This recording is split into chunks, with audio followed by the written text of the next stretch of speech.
Hello, I'm here with Pastor Habegger, and we're going to be talking about keeping the change. Pastor, tell us a little bit about your your connection with the church. That's almost a ridiculous statement, but tell us a little bit about who you are. Well, I was pastor here for over 20 years, but I retired at the end of this past December. And now I have a title that I'm told carries no obligations with it. That's right. Emeritus, Pastor Emeritus. Yes. So, at any rate, I just appreciate meeting here with Pastor Bailey and trying to answer his question or questions that he wants us to talk about today. Well, let's get to that question. What we're doing is this is part of the series of Keeping the Change. And what I want to know from you, Pastor, is what have you experienced since the COVID shutdown began, and it's now developed into a few different stages? But what has God shown you, or what have you experienced, what have you been able to do during that time that you wouldn't have been able to do otherwise, and that you would like to see, if possible, carried forward in some way? I think the one thing that has stood out in my mind is that because of the inability for us to meet together in the normal way here at church since the COVID quarantines have been put into place, my wife and I have noticed that people really need to have regular fellowship and connection with God's people. And during this time, before we began again to meet here at the church on a Sunday, for most of the Sundays that we weren't meeting here at church, Pat and I were able to have someone or some ones at our house or have a virtual meeting with them with our computers. And I noticed more than ever before how much people appreciated and enjoyed and looked forward to fellowship with other believers. We had several Sundays when we had people at our home on a Sunday morning, and we had a Sunday school type session, action group type section of study just with our group, using the passages that we were studying here at church before. And that was enjoyable, and then the folks would stay as we then had a Zoom meeting with Pastor Bailey, and we heard the music and the preaching and so on.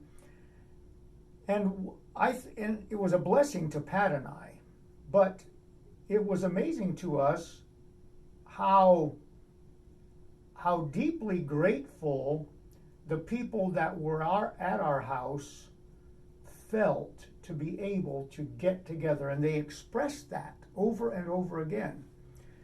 So that tells me that we need to look for ways to fellowship with others, and in addition to just our normal gatherings here at church.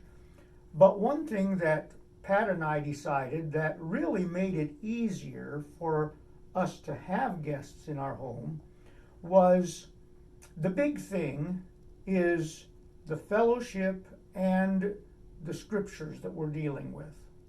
The big thing isn't food. Right. And so we would have maybe some tea or some coffee if they wanted any, and maybe a cookie or two. But we kept it very simple, and then it wasn't such an extra big deal for Pat. It was much easier to have the group in the home.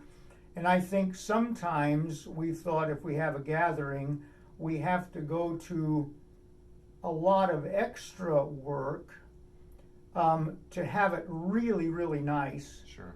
But that's not necessary, and we ought to be able and willing to have people get together with any of us, our families in the church, the fellowship, and not have to go to a lot of extra trouble. Right. And that doesn't mean that putting out a nice spread, for example, is a bad thing. No. It's just not required to be able to strengthen each other, to encourage each other. Absolutely, because we've had folks to our home, and I've grilled outside, and they've brought food in too, and we love those times. Right. But it's not necessary to touch base with people and have fellowship. Exactly. And have a meaningful get together. Excellent. Very good. Would you say, and I don't know if you can really answer this, having only been on one side of the equation, but would you say that, in your opinion, your blessing for having people in your home is different from or greater than the people coming to your house? Or what's your opinion on that? I think for us, in our experience during this time, the blessing for Pat and I was large.